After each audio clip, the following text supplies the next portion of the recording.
আমাদের জিন্দেগির প্রতি মুহূর্ত, প্রতি ঘন্টা, প্রতি মিনিট দামি। রাসূলুল্লাহ সাল্লাল্লাহু আলাইহি ওয়াসাল্লাম বলছেন, বৃষ্টির প্রতি ফোঁটা সমান দাম।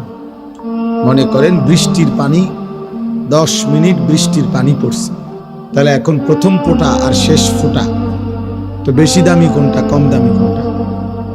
একই দাম, একই হিসাব, প্রতি ফোঁটা সমান মূল্যবান।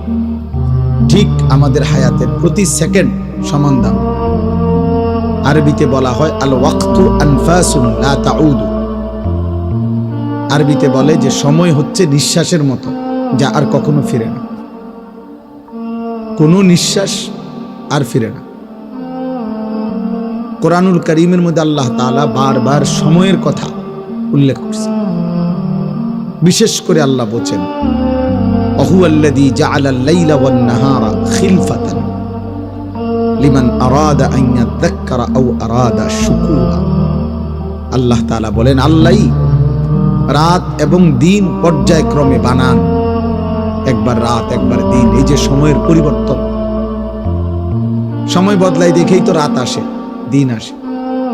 আল্লাহ তাআলা বলেন এটা পর্যায়ক্রমে আল্লাহই করেন। কেন? লিমান আরাদা আন ইয়াযাক্কারা আও আরাদা শুকুরা। প্রতি ঘন্টা, প্রতি মিনিট আমার বান্দা যেন আমাকে স্মরণ করতে পারে, আমার কৃতজ্ঞতা, শুকর আদায় করতে পারে। এই জন্য কোনো মুহূর্তেই ফালতু না। এটা আমার বেহুদা টাইম না, বেহুদা কোনো টাইম নেই। এটা আমার অপ্রয়োজনীয় টাইম না, এমন হইতেই পারে না। এটা আমার অবসর টাইম না, না। মুমিনের আবার অবসর টাইম কি? কোনো অপশন নাই। কোরআনুল কারীমের মধ্যে আল্লাহ তাআলা নবী সাল্লাল্লাহু আলাইহি ওয়াসাল্লামকে বলছেন, ওয়া'বুদ রাব্বাকা হাত্তা ইয়াতিয়াকাল ইয়াকিন। হে নবী, আপনি আল্লাহর ইবাদত করতে থাকুন। কতক্ষণ? হাত্তা ইয়াতিয়াকাল ইয়াকিন, মৃত্যু আসা পর্যন্ত। তাহলে ছুটি কই? ছুটি আছে কোনো? বিরতি দিছেন আল্লাহ? না, মৃত্যু পর্যন্ত আপনি আপনার রবের গোলামি করতে থাকুন। ছুটি নেই। মুমিনের কোনো ছুটি হয় না, ইমানদারের কোনো বিশ্রাম নেই। বাস্তব কথা এটা। হালাল দুনিয়ার প্রয়োজন পূরণ করা, এটাও তার দায়িত্ব। আখিরাতের জন্য পুঁজি সংগ্রহ করা, এটাও তার দায়িত্ব। ব্যবসা আমার ব্যস্ততারই অংশ, চাকরি আমার ব্যস্ততারই অংশ, বউ বাচ্চার সংসার আমার ব্যস্ততারই অংশ। সবটাই ঠিক আছে যদি আল্লাহ এবং তার রাসূলের সিদ্ধান্ত মোতাবেক হয়, হালাল পন্থায় হয়, কোরআন সুন্নাহ সম্মত হয়, তাহলে সব কিছুই ঠিক আছে। কোনোটাই আলাদা কিছু করার দরকার নেই। চাকরিও করবে, ব্যবসাও করবে, নামাজও করবে, সংসারও করবে, আল্লাহর বন্দেগীও করবে, খালাস। এই জন্য সময় খুব গুরুত্বপূর্ণ।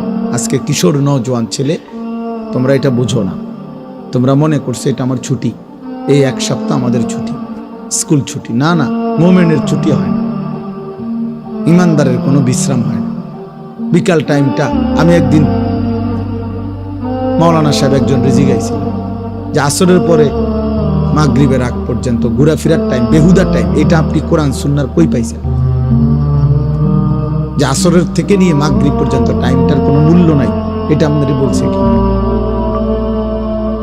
বলেন, এমন নাই কথা। বরং প্রত্যেক মুহূর্ত দামি, সময় দামি। এক এক ফোঁটা, এক এক সেকেন্ড, এক এক পলক। ইরতাহালাতিদ দুনিয়া মুদবিরা ওয়ারতাহালাতিল আখিরাতু মুকবিলা। আল্লাহর নবী সাল্লাল্লাহু আলাইহি সাল্লাম বলেন, বান্দা, উম্মত, প্রতি মুহূর্ত দুনিয়া তোমার পিছে যাচ্ছে, প্রতি মুহূর্ত আখিরাত তোমার সামনে আসতেছে। তুমি আখিরাতের দিকে ধাবমান, কবরের দিকে ধাবমান। পরকালের দিকেই আমাদের গন্তব্য। আমরা ফিরতে পারবো, মানে পিছনের দিকে যাইতে পারবো না, আগাইতেই হবে। ইচ্ছাই হোক, অনিচ্ছাই হোক, বুঝেও হোক, না বুঝেও হোক, সুস্থ হোক, অসুস্থ হোক, আনুগত্য হোক, নাফরমানি হোক, আব্দুল কাদের জিলানী হোক, আর ফেরাউন নমরুদ হোক, সামনের দিকে যাইতে হবে, আগাইতে হবে, আগাইতে হবে আখিরাতের দিকে। আল্লাহ যেন বলে, বান্দা সামনে আগে বাড়ো, পিছনের সিস্টেম নেই। জিন্দিগি ওয়ান ওয়ে, কেবল সামনের দিকেই যেতে হয়। ওয়ান ওয়ে রাস্তার নিয়ম হলো এইখান দিয়ে আর পিছান যায় না, এখান দিয়ে আর কি করতে পারে না, সামনে যাইতে হয়। হ্যাঁ, দুনিয়ার রাস্তার মধ্যে একটা সুযোগ আছে, ইউটার্ন আছে, মাঝখানে মাঝখানে কাটা আছে, ডিভাইডার। তো এই কারণে পরে আবার হেন দিয়ে ঘুরে আয়ন যায়। কিন্তু আখেরাতের চলমান পথে হায়াতের কোনো ইউটার্ন নেই। কিছু দূর গিয়ে আবার আমি গত সপ্তাহে ফিরে যাব, সুযোগ নেই। আজকের দুপুরে আর ফিরতে পারবো না, আজকের বিকালে আর ফিরতে পারবো না, কোনো মুহূর্ত আর আসবে না। 2025 পৃথিবীতে আর হবে না, আর হবে না। ওই সেকেন্ড মুহূর্তগুলো আর আসবে না। অথচ সবই তো মনে আছে আমাদের, এই কয়দিন আগে 2025। আল্লাহ তাআলা কোরআনুল কারীমের মধ্যে সময়ের বিভিন্ন পৃথক পৃথক নাম দিয়ে কসম করছে, গুরুত্বের জন্য কসম পর্যন্ত করছে আল্লাহ সময়ের নামে। ওয়াল আসর, এই যে আসরের কসম, সময়। ওয়াল ফজর, ফজরের কসম। ওয়ালায়ালিন আশর, জিলহজের 10 রাত্রির কসম, এই যে সময়, রাত্রি সময়। ওয়াল্লাইলি ইযা ইয়াগশা, রাত্রি যখন অন্ধকার হয় সেই রাত্রি সময়ের কসম। ওয়ান্নাহারি ইযা তাজাল্লা, দিন যখন আলোকিত হয় সেই দিনের কসম আল্লাহ কসম করছে।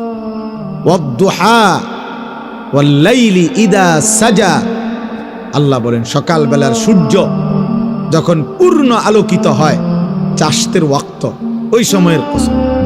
রাত্রি যখন পূর্ণ অন্ধকার হয় ওই সময়ের কসম।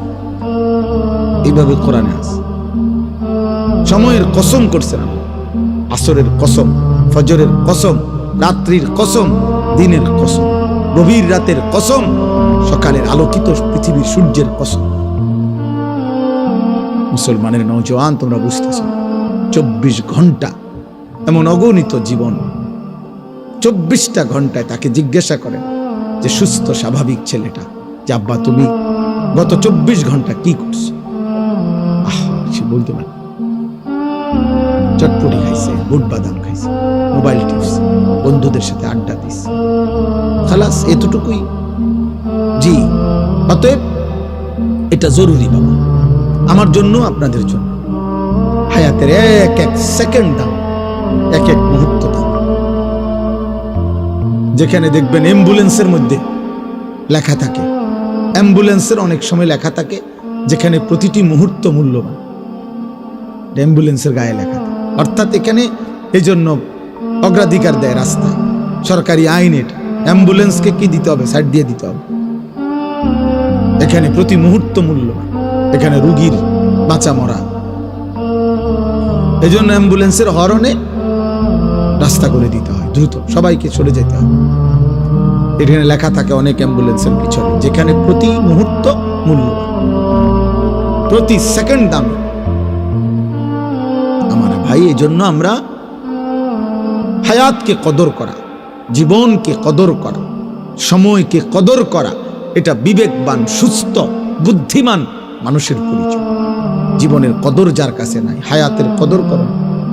কি করে তার কোনো পূব পশ্চিম নাই, আগা মাথা নাই, কোনো বিচার বিশ্লেষণ নাই, বুদ্ধি বিবেক নাই, পার্থক্য নাই। এক কথা আমি বললাম, আমি প্রতিদিন এটা বলি, পার্থক্য জ্ঞান, আমি কি করছি, কি করা উচিত, এই পার্থক্য জ্ঞান যার মধ্যে নাই, বরং যখন যা মন চায় আমি তাই করি, তাই করছি, নিশ্চিত এটা মনে রাখতে হবে, ওইটা কোনো মানুষ না, বরং সে শুধুই জানোয়ার। ওইটারে জানোয়ার বলে। হ্যাঁ, পার্থক্য জ্ঞান যার মধ্যে নেই, মানুষ বলে তাকে যার মধ্যে পার্থক্য জ্ঞান আছে। এটা আমার জন্য উচিত না উচিত না, এটা আমি করব না ছাড়ব, এটা আমার জন্য আদেশ না নিষেধ, এটা আমার জন্য কল্যাণ নাকি ক্ষতিকর, এটা আমার জন্য করণীয় নাকি বর্জনীয়, এটা আমার জন্য আল্লাহর আদেশ না নিষেধ। এই পার্থক্য জ্ঞান, এটা হচ্ছে মানুষ। এটা যার মধ্যে নাই, সে মানুষ মদও খায়, মধুও খায়, গালিও দেয়, সালামও দেয়, কষ্টের উপার্জন টাকাও নেয়, সুদের টাকাও নেয়, কিস্তির টাকাও নেয়, কারো কাছে ঠিকঠাক মতো বেছে, কাউরে আবার ধরা দিয়ে লায়। বুঝেন নাই কথাটা? কাউরে আবার 2 নম্বরে সিটারি করে লায়। তার মানে তার কাছে মূলত হালাল হারামের পার্থক্য নেই। মাকেও দেখে, বোনকেও দেখে, মোবাইলের উলঙ্গ নর্তকীও দেখে, রাস্তার অসভ্য নারীও দেখে, তার কাছে কোনো পার্থক্য নেই। চাহিদা পূরণ হইলেই হয়েছে। এটা জানোয়ারকে বলে, একে বলে জানোয়ার। এটা ইনসান না।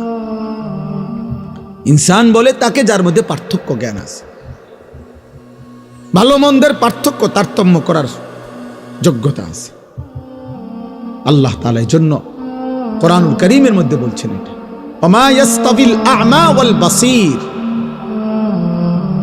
ওয়ালাল আহইয়া ওয়ালাল আমওয়াত ওয়ালাল যিল ওয়ালাল হারুর ওয়ালাল যুলুমাত ওয়ালান নূর। আল্লাহ বলছেন অন্ধ আর চোখওয়ালা বরাবর না, বরাবর না। রাত আর দিন বরাবর না, আলো এবং অন্ধকার বরাবর নয়, রৌদ্র এবং বৃষ্টি বরাবর না, জীবিত এবং মৃত বরাবর না। তার মানে এটা তোমাকে বোঝা উচিত বান্দা, এটা রোদ, এটা বৃষ্টি, এটা আলো, এটা অন্ধকার, এটা সৎ, এটা অসৎ, এটা ন্যায়, এটা অন্যায়, এটা হক, এটা বাতিল, এটা জায়েজ, এটা না জায়েজ, এটা হালাল, এটা হারাম, এটা কুত্তা, এটা ছাগল, এটা হারাম, এটা হালাল। একই সৃষ্টিকর্তা। কুত্তার সৃষ্টিকর্তা যিনি, ছাগলের সৃষ্টিকর্তা তিনি। কুত্তার দেহে যিনি রক্তগোশত দিছেন, ছাগলের দেহেও তিনি রক্তগোশত দিছেন। তাহলে যুক্তিতে চিন্তা করলে এক সৃষ্টিকর্তার দেওয়া, একই সৃষ্টিকর্তার হাতে দেওয়া গোশত, রক্ত, এটা হারাম 2 রকম হইব কেন? দুটোটা খাও। কথা বলে না, খাবে কেউ? কেন? কুত্তার গোশত খায় না কেন? কে হারাম করছে? ছাগলের গোশত খাই কেন? কে হালাল করছে? তাহলে যিনি হারাম করলে আপনি কুত্তার গোশত খান না, তো তিনি হারাম করলে আপনি সুদ খান কেন? আর সুদ খাইলে কুত্তার গোশত খান না কেন? দুটো তো বরাবরই। আল্লাহ নিষেধ করলে আপনি কুত্তার গোশত খান না, তো আল্লাহ নিষেধ করার পরে আপনি সুদ নিলেন কেন? হ্যাঁ, কিস্তি নিলেন কেন? বোঝা গেল সে সুস্থ না, স্বাভাবিক না, সে ইনসান না, হাইওয়ান জানোয়ার। নাইলে তো সে এটা পার্থক্য বুঝত, সে পার্থক্য বুঝত। সে রক্ত পান করে না, পানি পান করে, কারণ এটা হারাম, এটা হালাল। তাহলে হালাল হারামের পার্থক্য, জায়েজ না জায়েজের পার্থক্য, এটা বোঝা উচিত। আমি এই জন্য বললাম বাপ, অনেক রাত আমাদের এই মাহফিল, আমগো মাহফিল, এই জন্য বাপজিরা আইও না, আইলেই হইছে। আলাল বের কত হলো, আইলেই হইছে। আলাল বের বড় ভাইয়ের কত হলো, আইতেই সোজা কথা। এটা কন্যাই হোক, জোর করে হোক, আইতে হইব মাগার। এটা আলহামদুলিল্লাহ, আল্লাহ নাইছে। আমরা মহব্বত করি এই মাদ্রাসাকে, শুরু থেকে এই মাদ্রাসা জানি, সব মাদ্রাসা আল্লাহ তাআলা কবুল করেন।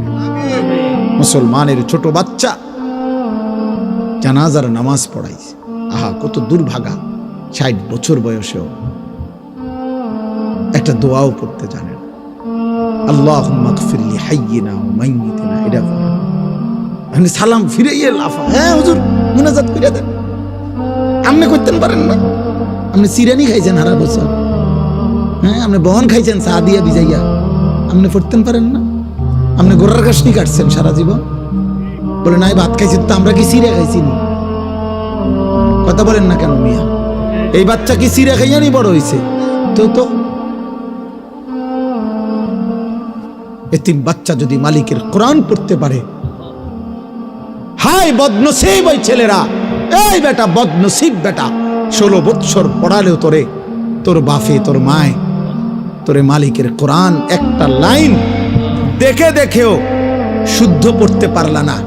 আহা, অভিভাবক আপনারাও ধোকা খাইলেন, জিফুত তোমরাও ধোকা খাইলা। ধোকা দিছে, ধোকা। আখিরাতে গিয়ে দেখবা ধোকা। ওমাল হায়াতুদ দুনিয়া ইল্লা মাতাউল গুরুর। আল্লাহ বলছে, বান্দা দুনিয়ার জীবন ধোকা। দুনিয়া আমি সাজাইছি বান্দা, সব আমি সাজাইছি। আমার সাজানোটা আমি আল্লাহই বলতেছি ধোকা। আমি সাজাইয়াই আমি বললাম এটা আসল না। আসলটা আমার কাছে আসমানে, আখিরাতে, জান্নাতে। زين للناس حب الشهوات من النساء والبنين والقناطير المقنطرة من الذهب والفضة والخيل المسومة والأنعام والحرث। আল্লাহ তাআলা বলেন, মানুষের জন্য আমি আল্লাহর পক্ষ থেকে সৌন্দর্যময়, লোভনীয়, আকর্ষণীয়, চমৎকার করে সাজিয়ে দেওয়া হয়েছে নারীর আকর্ষণ, সন্তানের আকর্ষণ, সম্পদের আকর্ষণ, দামি যানবাহনের আকর্ষণ, চতুষ্পদ জন্তু জানোয়ারের আকর্ষণ, ক্ষেত ফসল উপার্জনের প্রতি আকর্ষণ। আল্লাহ বলেন এটা আমি আমার পক্ষ থেকে সাজিয়ে দিয়েছি। কিন্তু আমি আল্লাহই বলতেছি যালিকা মাতাউল হায়াতিদ দুনিয়া, এটা শুধুই দুনিয়ার উপকরণ। ওয়াল্লাহু ইনদাহু হুসনুল মাআব। আর বান্দা সবচেয়ে উত্তম প্রত্যাবর্তন আখিরাতে আমি আল্লাহর কাছে। আমার দেওয়া।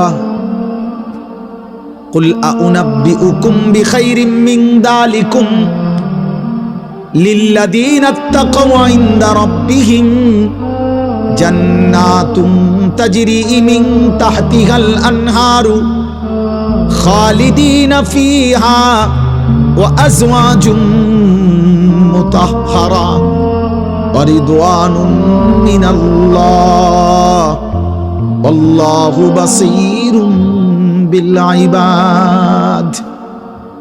আল্লাহ বলেন দুনিয়ার নারীর চাইতে উত্তম কি বান্দা বলবো কিনা? দুনিয়ার সন্তানের চাইতে উত্তমটা বলবো কিনা? দুনিয়ার রাশি রাশি অর্থ সম্পদের চাইতে উত্তমটা বলবো কিনা? আল্লাহ বলেন দুনিয়ার সমস্ত দামি যানবাহনের চাইতে উত্তমটা বলবো কিনা? আল্লাহ বলেন দুনিয়ার সমস্ত চতুষ্পদ জন্তু জানোয়ার থেকে উত্তমটা বলবো কিনা? আল্লাহ বলেন দুনিয়ার সমস্ত ক্ষেত ফসল অর্জন উপার্জন থেকে উত্তমটা বলবো কিনা? আল্লাহ বলেন শোনো বান্দা, আমি আল্লাহকে ভয় করে একটা একটা গুনাহ ছেড়ে দিয়েছে যে সেটাই হচ্ছে উত্তম। এর বিনিময়ে আমি আল্লাহ জান্নাত দেব, হুর দেব, আমি আল্লাহর সন্তুষ্টি দেব। সুবহানাল্লাহ। এটুকু দুনিয়া সবাইরেই দেব, জিফুত, বাড়িঘর, দালান, বিল্ডিং। তো ওইটা আমি আল্লাহ তাআলা মুত্তাকিকে দেব। এই জন্য ভাই, বাবা, নওজোয়ান, তুমি বুঝো, আলাদা আলাদা আলাদা। তোমার বুঝ তুমি বুঝো, তোমার ভাবনা তুমি ভাবো। এই পৃথিবী বড় স্বার্থপর, কারো হাতে সময় নাই। স্বার্থপর এই দুনিয়া, কারো হাতে টাইম নাই এখন আর। সবাই ব্যস্ত, উপার্জনের নেশায় সবাই পাগল। সবার লাখ লাখ টাকা দাও, লাখ লাখ টাকা দাও। আগে 2 বেলা ভাত খাইলে সারছে, 4 বেলা হয় না। আগে 10:30 বাজে, 10টা বাজে আইয়া ফানি ভাত খাইছে খেতে আইয়া, সমস্যা হয়েছে। এখন আর হয় না, এখন আর হয়। আগে ফিরিত বইয়াও ভাত খাইয়া সারছে পুরা ফ্যামিলি, এখন আর হয় না। চাহিদা বেড়ে গেছে, প্রয়োজন বেড়ে গেছে, সবাই ব্যস্ত, পারে না। দুনিয়া কামড়াইয়া সিরা খাইয়া ফেলত, খাইয়া ফেলত। সবাই আজকে নিজেকে নিয়ে ব্যস্ত, আত্মপূজা, নিজের পূজা। এ কিশোর যুবক ছেলেরা, কে মা, কে বাবা, কে আল্লাহ, কে নবী, কি ধর্ম, কি ইসলাম, কিচ্ছুর খবর। এ নিজে নিজে মোবাইল দেখে, নিজে নিজে চুল বদলায়, নিজে নিজে জামা বদলায়, নিজে নিজে নাচে গায়, ফুর্তি করে, মজা করে, লাথি দেয়, দৌড় মারে, মোটরসাইকেল চালায়, বন্ধুদের সাথে আড্ডা দেয়। একেবারে ভিন্ন ভিন্ন, বিচ্ছিন্ন আল্লাহ থেকে, রাসূল থেকে, মা থেকে, বাপ থেকে, সমাজ থেকে। বাবাও ব্যস্ত, ফজরের আগে ভোরে ফুতে ঘুমে থাকতে থাকতে আবার ডাকে